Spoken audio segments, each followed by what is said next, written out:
सुप्रभात छात्रों, मैं विजेंद्र कुमार व्याख्याता हिंदी आपके सामने हिंदी साहित्य काव्य शास्त्र का प्रथम प्रकरण लेके उपस्थित हूँ। इसमें देखिए, सबसे पहले काव्य शास्त्र की जो शुरुआत होती है छंद प्रकरण से। ये माध्यमिक शिक्षा बोर्ड हिंदी साहित्य में 6 अंकों का टॉपिक है। इसमें सबसे पहले अपन पढ़ेंगे छंद शब्द की व्युत्पत्ति एवं अर्थ। देखिए, छंद शब्द संस्कृत की छद धातु में असून प्रत्यय के जुड़ने से बना है। छद धातु है और छद धातु में असून प्रत्यय जुड़ने से छंद शब्द की व्युत्पत्ति हुई है। शब्दकोश के अनुसार छंद शब्द के अनेक अर्थ ग्रहण किए जाते हैं। यानी शब्दकोश की दृष्टि से अपन देखें तो छंद शब्द के एक से अधिक अर्थ भी ग्रहण किए जाते हैं, जिसमें सबसे पहला अर्थ आता है प्रसन्न करना। यानी प्रसन्न करना ही क्या है? छंद। उसके बाद में दूसरे नंबर पे जो शब्द आता है वो है फुसलाना। छंद शब्द का दूसरा अर्थ है फुसलाना। छंद शब्द का तीसरा अर्थ होगा आच्छादित करना। छंद शब्द का तीसरा अर्थ होगा आच्छादित करना। उसके बाद में चौथे चरण के रूप में अपने पास में छंद शब्द का जो अर्थ आता है वो आता है बांधना। अर्थात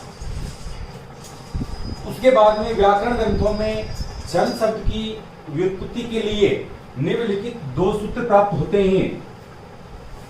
व्याकरण ग्रंथों में छंद की व्युत्पत्ति के लिए निम्नलिखित 2 सूत्र प्राप्त होते हैं, जिसमें पहला जो सूत्र है वो है यदक्षर परिमाण है तच्छंद। पहला सूत्र होगा यदक्षर परिमाण है तच्छंद, अर्थात जिस रचना में अक्षरों की मात्रा का ध्यान रखा जाता है उसे छंद कहते हैं। जिस रचना में अक्षरों की मात्रा का ध्यान रखा जाता है उसे क्या कहते हैं? छंद कहते हैं। दूसरे नंबर पर अपने पास में छंद शास्त्र की जो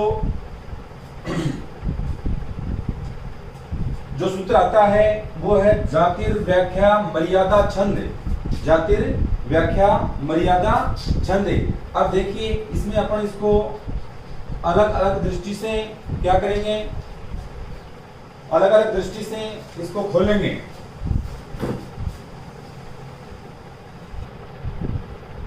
दूसरे सूत्र के रूप में अपने पास जो सूत्र आता है वह आता है जातिर व्याख्या मर्यादा छंद। जातिर व्याख्या मर्यादा छंद। इसका होगा जाति, मात्रा, वृत्ति, वर्ण, मर्यादा छंद, पालन। इसके अलग अलग अर्थ होंगे। जाति, मात्रा, वृत्ति, वर्ण, मर्यादा छंद, पालन। अर्थात जिस रचना में मात्राओं एवं वर्णों की मर्यादाओं का पालन किया जाता है उसे छंद कहते हैं।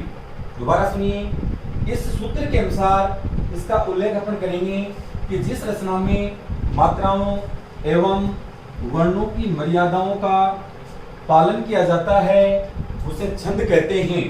इसके बाद में सामान्यतः यदि अपन छंद शब्द की परिभाषा देना चाहें, कभी कभी बोर्ड में सामान्यतः सीधा प्रश्न भी आ जाता है कि छंद शब्द की परिभाषा देते हुए उसके प्रारूप का वर्णन कीजिए।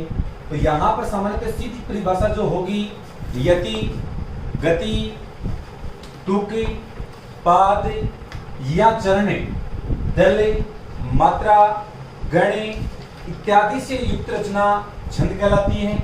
दोबारा देखिए, सामान्यतः है यति, गति, तुक, पाद या चरण, दल, मात्रा, गण इत्यादि से युक्त रचना छंद कहलाती है।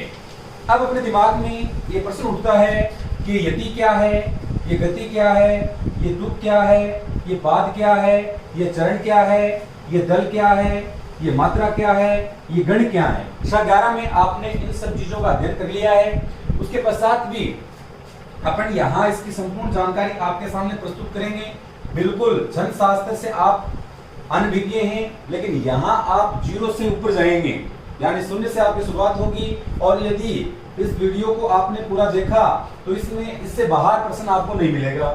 तथ्यात्मक जानकारियों में सबसे पहले छंद शब्द का सर्वप्रथम उल्लेख हमारे आदि ग्रंथ ऋग्वेद के 10वें मंडल के 90वें सूक्त में पुरुष सूक्त के 99वें मंत्र में प्राप्त होता है। यानी सबसे पहले छंद शब्द का उल्लेख जो है, जहां से शब्द हमें मिला, वो है ऋग्वेद, और ऋग्वेद का 10वां मंडल, और 10वें मंडल के जो 90वें सूक्त है, 90वें सूक्त में जो पुरुष सूक्त है, उसके 99वें मंत्र में अपने को छंद शब्द का उल्लेख प्राप्त होता है। इसके बाद में आगे देखिए, छंद शास्त्र के प्रवर्तक की अपन बात करें कि छंद शास्त्र के प्रवर्तक कौन माने जाते हैं। वैदिक साहित्य जितना भी है उसमें छंद शास्त्र के प्रवर्तक माने जाते हैं भगवान वर्मा। वैदिक साहित्य के अंतर्गत भगवान वर्मा, लौकिक साहित्य यानी पृथ्वीलोक का जितना भी साहित्य है जो यहाँ के लेखकों द्वारा, कवियों के द्वारा रचित है, उस लौकिक साहित्य में आचार्य पिंगल ही छंद शास्त्र के जनक माने जाते हैं। कभी भी प्रश्न आता है कि छंद शास्त्र जनक के रूप में सर्वप्रथम किसका नाम आता है, तो वो है आचार्य पिंगल। लौकिक साहित्य, वैदिक साहित्य के अंतर्गत भगवान वर्मा। सामान्यतः सबसे पहले अपन ये मानते हैं कि आचार्य पिंगल ही छंद शास्त्र के जनक माने जाते हैं। इन्होंने एक पुस्तक लिखी थी, उस पुस्तक का नाम है छंदः सूत्र। सबसे पहले छंद का जो उल्लेख है वो छंदः सूत्र पुस्तक में मिलता है। ये छंद शास्त्र की सर्वप्रथम पुस्तक भी मानी जाती है। अब छंद से संबंधित प्रमुख रचनाएं, कुछ रचनाएं संस्कृत की हैं, कुछ रचनाएं हिंदी भाषा की हैं।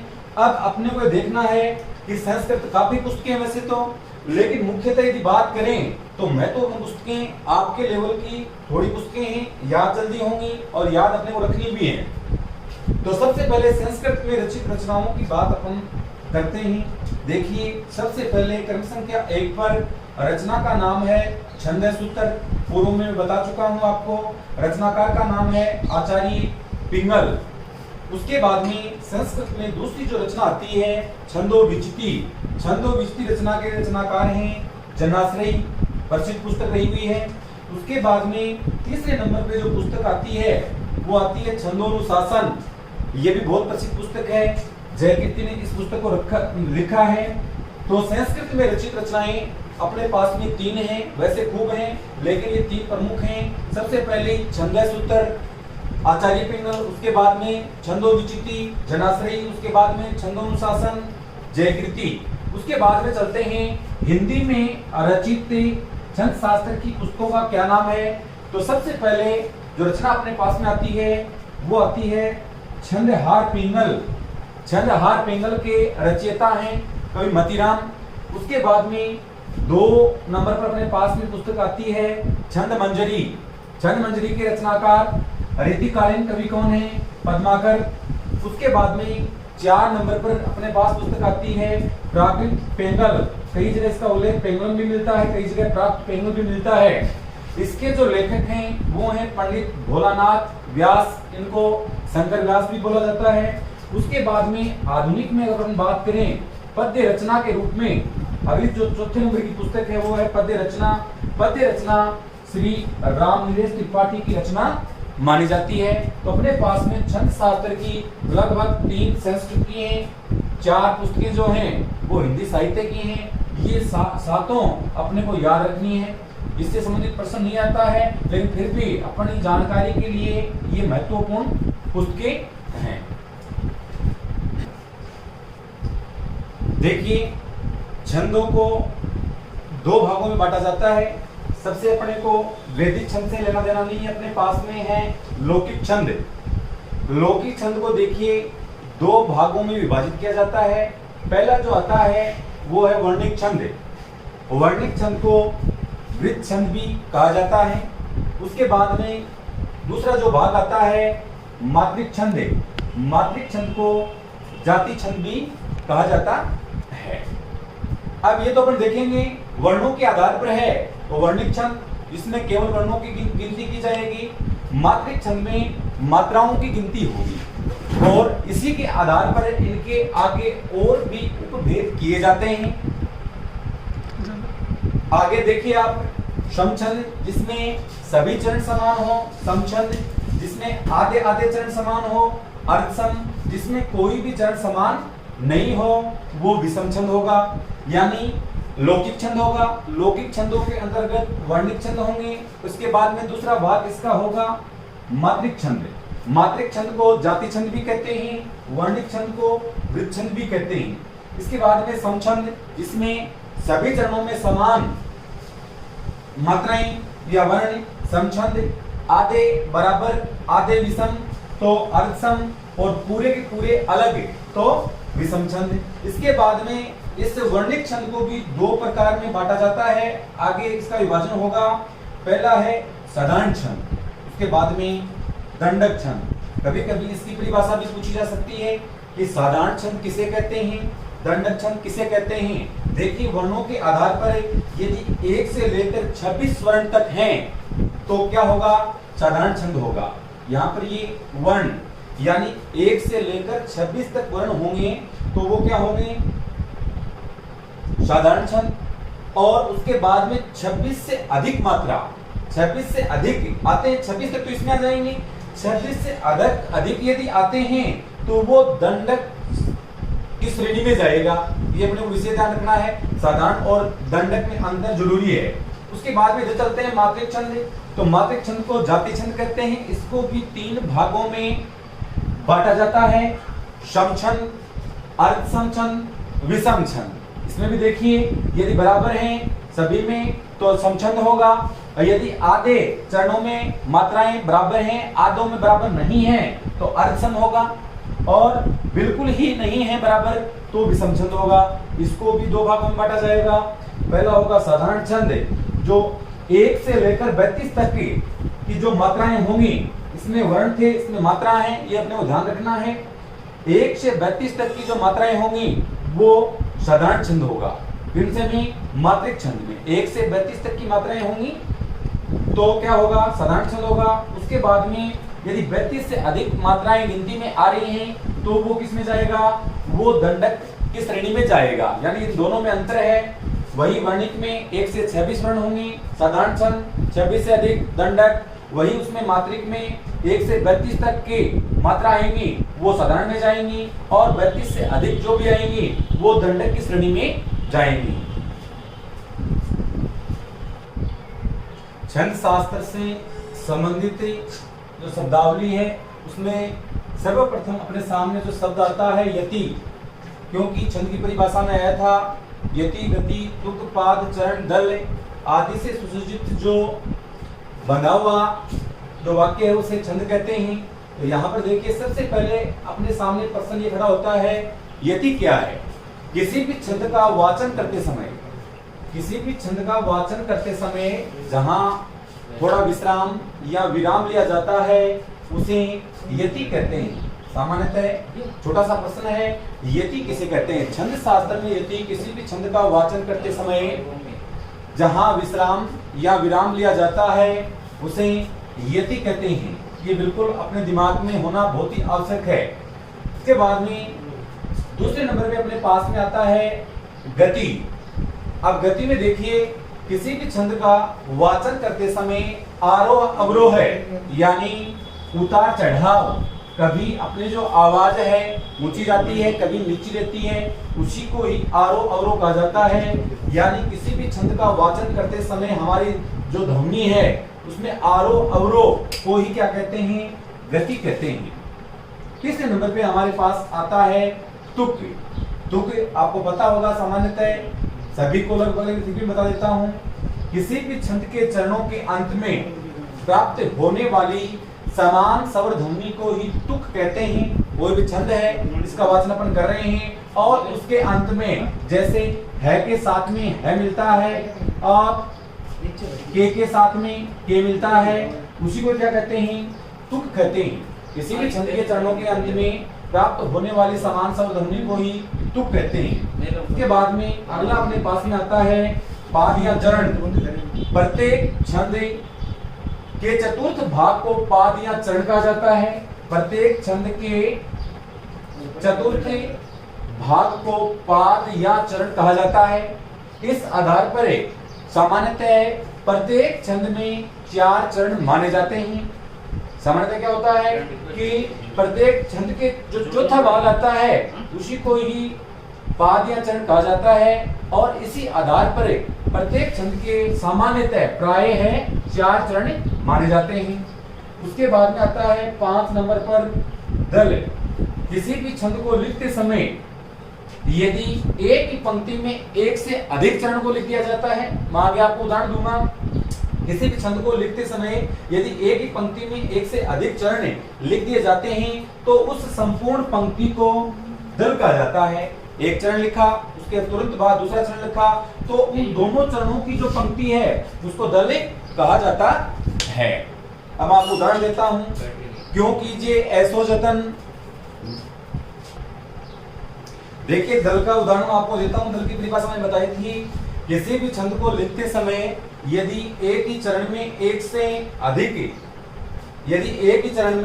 अधिक चरण लिख दिए जाते हैं तो वहां संपूर्ण पंक्ति दल कहलाती है। दोनों मिलकर दल कहलाते हैं। जैसे क्यों कीजिए ऐसो जतन, क्यों कीजिए ऐसो जतन, जासों काज न होय, पर्वत पर खोदे कुआ, कैसे निकले तोय।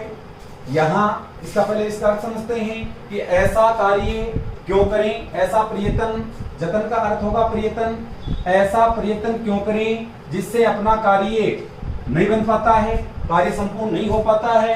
पर्वत पर खोदे कुआ, कोई व्यक्ति यदि पर्वत के ऊपर कुआं खोदता है, कैसे निकले तोय, तोय का अर्थ होगा जल, वहां जल कैसे निकल सकता है।